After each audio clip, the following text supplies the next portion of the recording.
Allahumma salli wa sallim wa zid wa barik wa an'im ala abdika wa rasulika sayyidina wa maulana Muhammad wa ala alihi wa ashabihi ajma'in.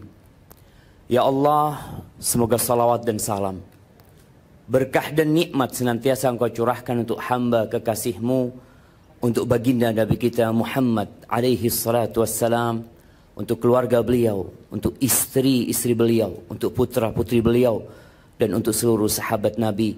Semoga Allah meridhai kita bersama mereka. Amma ba'd, buat saudaraku Dr. Lutfir Rahman, sebentar lagi engkau akan mengatakan qabiltu nikaha wa tazwijaha bil mahril madhkur. Sebuah ungkapan yang mudah dihafal dan diingat.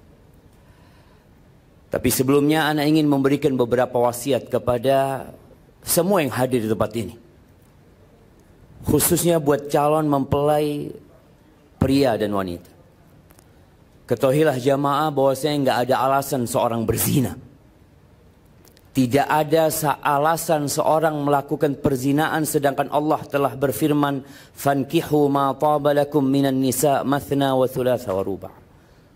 Allah telah mengatakan nikahilah yang baik-baik dari wanita itu 2, 3 dan 4. Tidak ada alasan. Sekarang kita berada di masa yang penuh dengan fitnah. Indonesia darurat seks bebas. Tadi Bapak Ketua KUA telah menyampaikan rukun nikah itu mudah sekali. Nggak perlu gedung yang mewah ini. Tidak perlu pakaian yang indah. Cukup kedua mempelai. Cukup ada wali. Cukup ada saksi 2 dan ijab kabul. Selesai. Tapi terkadang kita mempersulit diri kita terhadap apa yang Allah telah mudahkan.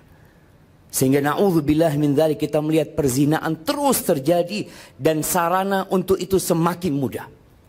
Rasulullah sallallahu alaihi wasallam mengatakan, ya ma'syaras syabab, wahai kaula muda, man istata'a minkumul ba'a falyatazawwaj.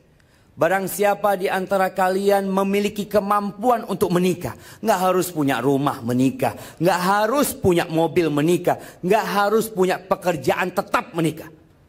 Tapi yang penting dia harus tetap bekerja untuk memberikan nafkah kepada istrinya. Kata Nabi, segera menikah. Kenapa? Fa innahu aghaddu lil basar wa ahsan lil faraj. Menikah itu akan lebih membantu menahan pandangan mata kita dan kemaluan kita. Faman lam yastati' fa alaihi bisiyam fa innahu lahu wija.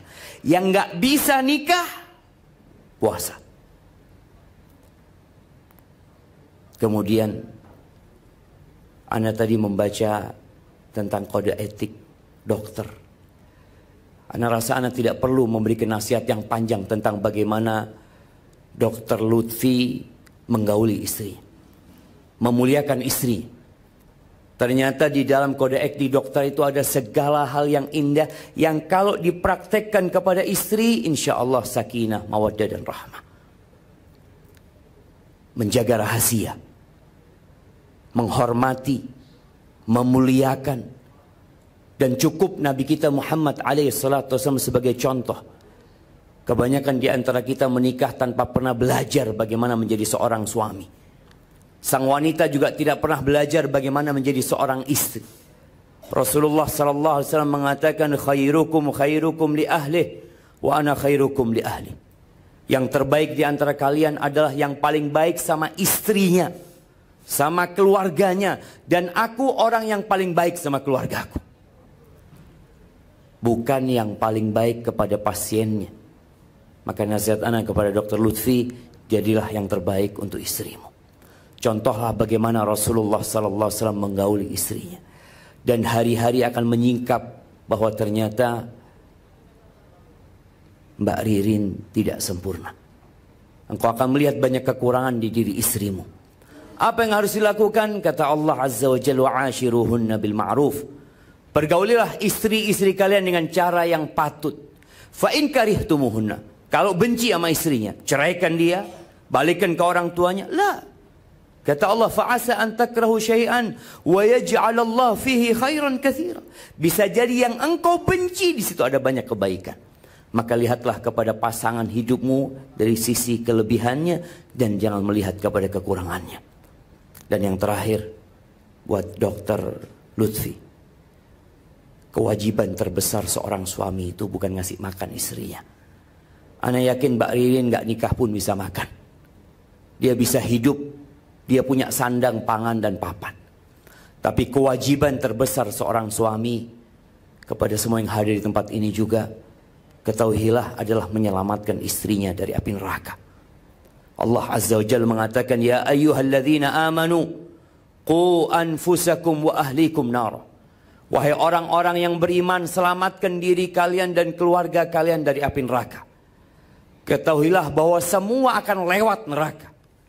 Allah mengatakan, wa in minkum illa wariduha. Tiada satu pun dari kalian melainkan akan melewati neraka itu. Semuanya akan melewati neraka. Bagaimana jamaah tatkala kita hendak menyeberang jalan yang ramai, kita bersama istri dan anak kita, kita akan pegang tangan mereka, kita akan pegang tangan anak kita, kita akan mengatakan kepada mereka semua ikut aba-aba abi kalau ingin selamat. Dan jangan sampai seorang suami tertahan untuk masuk neraka gara-gara dia nggak baik sama istrinya. Kata Amr bin Qais al-Mullai mengatakan, innal mar'ata la tukhasimu zawjaha yaumal qiyamah. Kelak akan ada seorang wanita yang menggugat suaminya pada hari kiamat. Dia akan mengatakan kepada Allah, ya Rabbi hadza zawji, ini suamiku. Maka ana yu'allimuni wala yu'addibun. Dia nggak pernah ngajarin aku, nggak pernah mengenalkan aku kepada Allah Azza wa Jal, tidak pernah mengajarkan kepadaku perintah-perintah Allah. Innama ya'tini bi khubzis suq. Kerjanya cuma jadi mesin pencari uang. Dia cuma cari uang untuk beli roti diberikan kepada aku. Dan ingat para suami, jangan berharap masuk surga sebelum engkau mempertanggungjawabkan istrimu. Engkau harus ajarkan kepada istrimu tentang Allah. Ajarkan kepadanya tentang rukun Islam. Ajarkan kepadanya tentang rukun iman. Ajarkan kepadanya bahwa ada satu kitab pedoman hidup yang Allah turunkan, Al-Quranul Karim. Ajarkan kepada istrinya. Sehingga kelak akan ada kebahagiaan buat engkau di dunia dan di akhirat. Adapun buat Mbak Ririn, nasihatku buat dirimu, jadilah engkau orang yang terbaik buat suamimu. Rasulullah sallallahu alaihi wasallam mengatakan kepada seorang wanita, "Unzuri aina anti minhu." Lihat bagaimana sikapmu kepada suami. Kenapa?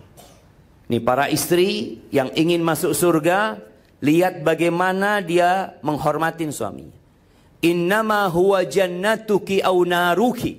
Surga dan nerakamu itu ya suamimu. Sebagian wanita, Masya Allah, dia sholat 5 waktu, dia puasa Ramadan, Senin, Kemis, tapi dia tidak bersyukur kepada suaminya, jangan berharap masuk surga. Kata Rasulullah SAW, uritun nar, ditampakkan kepada aku neraka. Fa'idha aktsaru ahlihan nisa, kebanyakan penghuni neraka itu wanita. Kenapa? Mereka nggak sholat, mereka nggak puasa, mereka nggak baca Quran. Ternyata bukan. Yakfurnal ashir wa yakfurnal ihsan. Mereka kufur sama suaminya. Mereka tidak berterima kasih kepada suaminya. Wanita itu pandai melihat kepada kekurangan, lupa dengan kelebihan suaminya. Sampai kata Nabi SAW, "Lau ahsanta ila ihdahunna dar." Kalau engkau berbuat baik kepada istrimu setahun penuh, kemudian dia melihat kesalahan di dirimu, perempuan akan mengatakan, "Ma ra'aitu minka khairan qad." Engkau enggak pernah nyenangkan hatiku. Engkau enggak pernah membahagiakanku. Hilang semua kebaikan suami. Maka nasihat ana kepada Mbak Ririn, lihatlah kepada kelebihan, jangan melihat kepada kekurangan. Rasulullah SAW ditanya, "Man khairun nisa?" Siapa wanita yang terbaik, yang paling cantik? Kata Nabi SAW, allati idza nadarta ilaiha sarratka. Yang kalau engkau memandang kepadanya menyenangkan hatimu. Kita lihat ternyata banyak wanita kalau di rumah tidak menyenangkan hati suami. Kalau keluar rumah cantik dia. Bahkan suami kalau melihat istrinya cantik, dia tanya satu pertanyaan, mau kemana? Karena dia di rumah tidak pernah cantik. Maka jadilah engkau orang yang tercantik untuk suamimu. Wa idza amartaha ata'atka, kalau disuruh taat, Kalau suaminya sedang tidak di rumah, jagalah kehormatan dirimu dan jagalah hartamu. Aqulu qawli hadza wa astaghfirullah li wa lakum wa lisairil mu'minin wal mu'minat fastaghfiruhu innahu huwal ghafurur rahim.